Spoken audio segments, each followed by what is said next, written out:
ದೆಹಲಿಯ red fort ಬಳಿ ಸಂಭವಿಸಿದಂತಹ ಒಂದು ಸ್ಫೋಟ ಪ್ರಕರಣದ ಬಗ್ಗೆ ನಾವು ನಿಮಗೆ ಮಾಹಿತಿಯನ್ನು ನೀಡ್ತಾ ಇದ್ವಿ. ದೆಹಲಿ ನಿಗೂಢ ಸ್ಫೋಟ ನಡೆದಂತಹ ಸ್ಥಳದಲ್ಲಿ ಈಗ ಸಿಕ್ಕಿರುವಂತಹ ಅಪ್ಡೇಟ್ ಪ್ರಕಾರ ಒಂದು ಸಜೀವ ಗುಂಡು ಪತ್ತೆಯಾಗಿದೆ. ಕಾರ್ ಏನ್ ಸ್ಫೋಟ ಆಯ್ತಲ್ಲ, ದೆಹಲಿಯ ಮೆಟ್ರೋ ನಿಲ್ದಾಣ ರೆಡ್ ಫೋರ್ಟ್ ಬಳಿ ಇರುವಂತಹ ಮೆಟ್ರೋ ನಿಲ್ದಾಣದ ಗೇಟ್ ನಂಬರ್ 1 ಬಳಿ ಸಂಭವಿಸಿದಂತಹ ಸ್ಫೋಟ. ಈ ಕಾರು ಸ್ಫೋಟಗೊಂಡ ಸ್ಥಳದಲ್ಲಿ ಜೀವಂತ ಗುಂಡು ಪತ್ತೆಯಾಗಿದೆ. ಇದು ಮತ್ತಷ್ಟು ಅನುಮಾನಗಳಿಗೆ ಎಡೆ ಮಾಡಿಕೊಡ್ತಾ ಇದೆ. ಯಾಕಂದ್ರೆ ಇದುವರೆಗೂ ಕೂಡ ನಿಖರವಾದಂತಹ ಕಾರಣ ಏನು, ಹೇಗಾಗಿರಬಹುದು ಬ್ಲಾಸ್ಟ್ ಅನ್ನುವಂಥದ್ರ ಬಗ್ಗೆ ತನಿಖಾ ತಂಡಗಳು ಮಾಹಿತಿಯನ್ನ ಕಲೆ ಹಾಕ್ತಾ ಇವೆ. ಅದರ ಬೆನ್ನಲ್ಲೇ ಈಗ ಲಭ್ಯವಾಗಿರುವಂತಹ ಒಂದು ಮಾಹಿತಿ ನೋಡಿ, ಅಲ್ಲಿ ಒಂದು ದೃಶ್ಯಗಳಲ್ಲಿ ನಿಮಗೆ ತೋರಿಸ್ತಾ ಇದ್ದೀವಿ. ಒಂದು ಸಜೀವ ಗುಂಡು ಕೂಡ ಅಲ್ಲಿ ಪತ್ತೆಯಾಗಿದೆ. ಇದು ಮತ್ತಷ್ಟು ಅನುಮಾನಗಳಿಗೆ ಪುಷ್ಟಿ ನೀಡ್ತಾ ಇದೆ. ಯಾಕಂದ್ರೆ ಈಗಾಗಲೇ ತನಿಖಾ ತಂಡಗಳು ಎಲ್ಲ ಆಯಾಮಗಳಲ್ಲೂ ಕೂಡ ತನಿಖೆ ನಡೆಸ್ತಾ ಇವೆ. ಬಹುಶಃ ಈ ಸ್ಫೋಟಕವನ್ನ ಇಲ್ಲೇ ಬ್ಲಾಸ್ಟ್ ಮಾಡುವಂತಹ ಉದ್ದೇಶ ಇವ್ರದ್ದು ಆಗಿರ್ಲಿಲ್ವಾ? ಒಂದು ವೇಳೆ ಏನಾದರೂ ಈ ಸ್ಫೋಟಕವನ್ನ ಬೇರೆ ಕಡೆಗೆ ಏನಾದರೂ ಸಾಗಿಸ್ತಾ ಇದ್ರ, ಅಕಸ್ಮಾತ್ ಆಗಿ ಸ್ಫೋಟ ಇಲ್ಲಿ ಸಂಭವಿಸಿದೆಯಾ, ಅಥವಾ ಉದ್ದೇಶ ಪೂರ್ವಕವಾಗಿಯೇ ಇಲ್ಲಿ ಸ್ಫೋಟವನ್ನ ಮಾಡಲಾಗಿದೆಯಾ? ಈ ಎಲ್ಲ ಆಯಾಮಗಳಲ್ಲೂ ಕೂಡ ತನಿಖೆ ನಡೆಸ್ತಾ ಇದ್ದಾರೆ. ಜೊತೆಗೆ ಕಾರ್ನ CNG ಏನಾದರೂ ಬ್ಲಾಸ್ಟ್ ಆಗಿ ಬಹುಶಃ ಸ್ಫೋಟ ಸಂಭವಿಸಿರಬಹುದಾ ಅನ್ನೋ ಆಂಗಲ್ ಅನ್ನ ಕೂಡ ಎಕ್ಸ್ಪ್ಲೋರ್ ಮಾಡ್ತಾ ಇದ್ದಾರೆ. ಈಗ ದೆಹಲಿ ನಿಗೂಢ ಸ್ಫೋಟದಲ್ಲಿ ಸಾವಿಗೀಡಾದವರ ಸಂಖ್ಯೆ 13ಕ್ಕೆ ಏರಿಕೆಯಾಗಿದೆ. 13 ಜನ ಈ ದೆಹಲಿ ನಿಗೂಢ ಸ್ಫೋಟದಲ್ಲಿ ಸಾವನ್ನಪ್ಪಿದ್ದಾರೆ. ಇದುವರೆಗೂ ಈಗ ಅಪ್ಡೇಟ್ ಆಗ್ತಾ ಇರೋ ಪ್ರಕಾರ 13 ಜನ ಈಗ ಅಸುನೀಗಿದ್ದಾರೆ. ಇನ್ನಷ್ಟು ಜನ ಗಾಯಗೊಂಡಿದ್ದಾರೆ.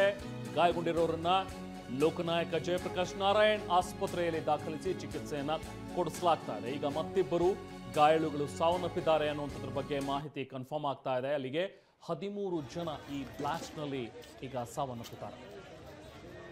ಪ್ರಾಥಮಿಕ ಮಾಹಿತಿ ಸಿಕ್ಕಂತ ಪ್ರಕಾರ ಸುಮಾರು 8 ಜನ ಆಸ್ಪತ್ರೆಗೆ ಸಾಗಿಸುವ ಮಾರ್ಗ ಮಧ್ಯದಲ್ಲೇ ಅವರು ಸಾವನ್ನಪ್ಪಿದ್ರು.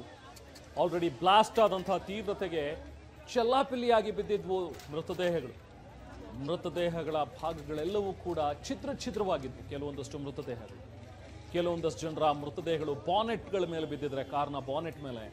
ಇನ್ನೊಂದಷ್ಟು ಜನರ ಮೃತದೇಹ ರಸ್ತೆ ಮೇಲೆ ಎಲ್ಲಂದರಲ್ಲಿ ಚೆಲ್ಲಾಪಿಲ್ಲಿಯಾಗಿ ಬಿದ್ದಿತ್ತು. ಅಲ್ಲಿನ ಒಬ್ಬ ಪ್ರತ್ಯಕ್ಷದರ್ಶಿ ಹೇಳ್ತಾ ಇದ್ರು, ಒಬ್ಬರ ಕೈ ಕಟ್ಟಾಗಿತ್ತು, ಒಬ್ಬರ ಹೊಟ್ಟೆಯ ಭಾಗವೇ ಇರಿದು ಹೋಗಿತ್ತು. NIA ಅಧಿಕಾರಿಗಳಿಂದ ಸ್ಫೋಟದ ಬಗ್ಗೆ ಮಾಹಿತಿಯನ್ನು ಪಡ್ಕೊಳ್ತಾ ಇದ್ರೆ, ಮೇಲ್ನೋಟಕ್ಕೆ ಅಮೋನಿಯಂ ನೈಟ್ರೇಟ್ ಬಹುಶಃ ಬಳಸಿರಬಹುದು ಅಂತ ಇದೆ ಶಂಕೆ. ನಟ್ಟು ಬೋಲ್ಟು ಬೇರಿಂಗ್ಗಳನ್ನ ಬಳಕೆ ಮಾಡಿಯೇ ಈ ಸ್ಫೋಟ ನಡೆದಿರಬಹುದು ಅಂತ. ಅಮೋನಿಯಂ ನೈಟ್ರೇಟ್ ಪ್ಲಸ್ ಪೆಟ್ರೋಲ್ ಅಥವಾ ಡೀಸೆಲ್, ಸೊ ಎರಡರ ಮಿಶ್ರಣದ ANFO ಸ್ಫೋಟಕ ಬಳಸಿರುವ ಬಗ್ಗೆ ಶಂಕೆ ಈಗ ವ್ಯಕ್ತವಾಗ್ತಾ ಇದೆ. ಸ್ಥಳಕ್ಕೆ ಈಗಾಗಲೇ NSG ಮತ್ತೆ NIA ಕಮಾಂಡೋಗಳು ಈಗಾಗಲೇ ಸ್ಥಳಕ್ಕೆ ಹೊರಟಿದ್ದಾರೆ. ಈಗಾಗಲೇ ತನಿಖಾ ತಂಡಗಳು ತನಿಖೆಯನ್ನು ತೀವ್ರಗೊಳಿಸಿವೆ. ಎಲ್ಲ ಆಯಾಮದಲ್ಲೂ ಕೂಡ ತನಿಖೆಗಳು ನಡೀತಾ ಇವೆ. ನಟ್ಟು ಬೋಲ್ಟು ಬೈರಿಂಗ್ ಬಳಕೆ ಮಾಡದೆಯೇ ಸ್ಫೋಟ ಮಾಡೋದು ಕಷ್ಟ ಸಾಧ್ಯ. ಜೊತೆಗೆ ಅಮೋನಿಯಂ ನೈಟ್ರೇಟ್ ಹಾಗೂ ಪೆಟ್ರೋಲ್ ಅಥವಾ ಡೀಸೆಲ್ ಅನ್ನು ಬಳಕೆ ಮಾಡಿರಬಹುದು ಅನ್ನುವಂಥದ್ದನ್ನು ಕೂಡ ಹೇಳಲಾಗ್ತಾ ಇದೆ. ಹಾಗಾಗಿ ಈಗ ಸ್ಥಳಕ್ಕೆ ಈಗಾಗಲೇ ಸಂಚಲನ ಗಮನಿಸಿದ್ರಿ. ಬಾಂಬ್ ನಿಷ್ಕ್ರಿಯ ದಳ, ಜೊತೆಗೆ NIA ಟೀಮ್, NSG ಕಮಾಂಡೋ ಪಡೆ, ಜೊತೆಗೆ ತನಿಖಾ ತಂಡಗಳು, FSL ಇವೆಲ್ಲವೂ ಕೂಡ ಈಗ ಸ್ಥಳದಲ್ಲೇ ಬೀಡು ಬಿಟ್ಟಿವೆ. ಇನ್ನೂ ಕೂಡ ಪರಿಶೀಲನೆ ನಡೀತಾ ಇದೆ. ಈ ಬ್ಲಾಸ್ಟ್ ಆದ ತಕ್ಷಣ ದೆಹಲಿಯಲ್ಲಿ ಬೇರೆ ಭಾಗಗಳಲ್ಲಿ ಮೆಟ್ರೋ ಸಂಚರಿಸ್ತಾ ಇತ್ತು. ಆದರೆ ಇಲ್ಲಿಂದ ಹೋಗುವಂತಹ ಮೆಟ್ರೋ ಏನಿತ್ತು ಅಥವಾ ಇಲ್ಲಿಗೆ ಬರುವಂತಹ ಮೆಟ್ರೋ ಅದನ್ನು ಈಗ ಸ್ಟಾಪ್ ಮಾಡಲಾಗಿದೆ. ಸದ್ಯಕ್ಕೆ ಗೇಟ್ ನಂಬರ್ 1 ಮತ್ತು 4ರಲ್ಲಿ ಎಂಟ್ರಿ ಮತ್ತು ಎಕ್ಸಿಟ್ಗಳನ್ನು ಕೂಡ ಸೀಸ್ ಮಾಡಿದ್ದಾರೆ. ಈಗಾಗಲೇ NIA ಟೀಮ್ ಕೂಡ ಸ್ಥಳಕ್ಕೆ ಹೋಗಿ ಪರಿಶೀಲನೆಯನ್ನು ಮಾಡ್ತಾ ಇದೆ. ಹಲವು ತನಿಖಾ ಸಂಸ್ಥೆಗಳು ಸ್ಥಳದಲ್ಲಿ ಬೀಡು ಬಿಟ್ಟಿವೆ. ನೋಡಿ, ಒಂದು ಕಡೆ ಸಜೀವ ಗುಂಡು ಪತ್ತೆಯಾಗಿರುವಂಥದ್ದು ಅನುಮಾನಗಳನ್ನು ಮತ್ತಷ್ಟು ಪುಷ್ಟಿಗೊಳಿಸ್ತಾ ಇದೆ. ಯಾಕಂದರೆ ಇದು ಉಗ್ರರ ಕೃತ್ಯನೇ ಆಗಿರಬಹುದಾ ಅನ್ನುವಂಥ ಒಂದು ಶಂಕೆ ಏನು ವ್ಯಕ್ತವಾಗಿದೆ.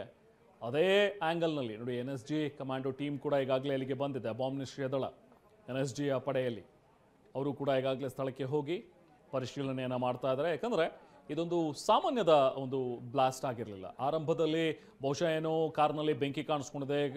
ಹಲವು ಬಾರಿ ನಾವು ನೋಡ್ತೀವಿ, ಎಲೆಕ್ಟ್ರಿಕ್ ಕಾರ್ ಆಗಲಿ ಅಥವಾ ಬೇರೆ ಇನ್ಯಾವುದೋ CNG ಕಾರ್ ಆಗಲಿ ಅಥವಾ ಬೇರೆ ಇನ್ಯಾವುದಾದ್ರೂ ವೆಹಿಕಲ್ಗಳು ಇದ್ದಕ್ಕಿದ್ದಂಗೆ ಬೆಂಕಿಗೆ ಆಹುತಿ ಆಗ್ತವೆ, ಬೆಂಕಿ ಕ್ಯಾಚ್ ಆಗುತ್ತೆ, ತಕ್ಷಣ ಅಕ್ಕಪಕ್ಕದ ಗಾಡಿಗಳಿಗೂ ಕೂಡ ಬೆಂಕಿ ಆವರಿಸ್ಕೊಳ್ಳುತ್ತೆ.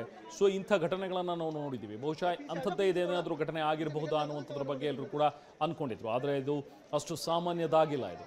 ಯಾಕಂದರೆ ಆ ಘಟನೆಯ ತೀವ್ರತೆಯನ್ನು ಅಲ್ಲಿ ಚೆಲ್ಲಾಪಿಲ್ಲಿಯಾಗಿ ಬಿದ್ದಿದ್ದಂತಹ ವಸ್ತುಗಳು, ಮೃತದೇಹಗಳು ಅವು ಸಾರಿ ಹೇಳ್ತಾ ಇದ್ವು ಇದು ಕೇವಲ ಒಂದು ಸಾಮಾನ್ಯವಾದಂತಹ ಬ್ಲಾಸ್ಟ್ ಅಲ್ಲ ಅಂತ. ಹಾಗಾಗಿ ಬೇರೆ ಬೇರೆ ಆಯಾಮಗಳಲ್ಲೂ ಕೂಡ ಈಗ ತನಿಖೆಯನ್ನು ನಡೆಸಲಾಗ್ತಾ ಇದೆ. ನೋಡಿ still FSL team, NSG team, NIA, ಬೇರೆ ಬೇರೆ ತನಿಖಾ ಸಂಸ್ಥೆಗಳು ಎಲ್ಲವೂ ಕೂಡ, ತನಿಖಾ ತಂಡಗಳೆಲ್ಲವೂ ಕೂಡ ಈಗ ಸ್ಥಳದಲ್ಲಿ ಬೀಡು ಬಿಟ್ಟಿವೆ. ಸದ್ಯಕ್ಕೆ ಯಾರನ್ನೂ ಕೂಡ ಅಲ್ಲಿ ಹತ್ತಿರಕ್ಕೆ ಬಿಡ್ತಾ ಇಲ್ಲ. ಸದ್ಯಕ್ಕೆ ಪೂರ್ತಿ ಏರಿಯಾನ ಸೀಸ್ ಮಾಡಿದ್ದಾರೆ. ಕೆಂಪುಕೋಟೆಯ ಮುಂಭಾಗ ಹತ್ತಿರದಲ್ಲೇ ಇರುವಂತಹ ಒಂದು ಮೆಟ್ರೋ ಸ್ಟೇಷನ್ ಏನಿದೆ ಅಲ್ಲಿ ಸಂಭವಿಸಿರುವಂತಹ ಬ್ಲಾಸ್ಟ್ ಇದೆ. ನಿಮಗೆ ಮೊದಲಿಂದ ಮಾಹಿತಿಯನ್ನು ನೀಡೋದಾದ್ರೆ ಸುಮಾರು 6:55 ಫೈರ್ ಫೈಟರ್ಸ್ ಟೀಮ್ಗೆ ಒಂದು ಮೆಸೇಜ್ ಹೋಗುತ್ತೆ. ಸ್ವತಃ ಫೈರ್ ಬ್ರಿಗೇಡ್ನ ಸೀನಿಯರ್ ಆಫೀಸರ್ ಒಬ್ಬರು TV9 ಜೊತೆಗೆ ಮಾತನಾಡ್ತಾ ಈ ಮಾಹಿತಿಯನ್ನು ಕನ್ಫರ್ಮ್ ಮಾಡಿದ್ದಾರೆ. 6:55 ಎಕ್ಸಾಕ್ಟ್ ಆಗಿ ಒಂದು ಮೆಸೇಜ್ ಬಂತು. ಫೈರ್ ಫೈಟರ್ಸ್ ಟೀಮ್ ತಕ್ಷಣಕ್ಕೆ ಸ್ಥಳಕ್ಕೆ ದೌಡಾಯಿಸಿದ್ರು. ಬೇರೆ ಬೇರೆ ತನಿಖಾ ಸಂಸ್ಥೆಗಳಿಗೂ ಕೂಡ ಮಾಹಿತಿ ಹೋಯಿತು. ತನಿಖಾ ತಂಡಗಳು ಕೂಡ ಸ್ಥಳಕ್ಕೆ ಓಡಿ ಬಂದವು.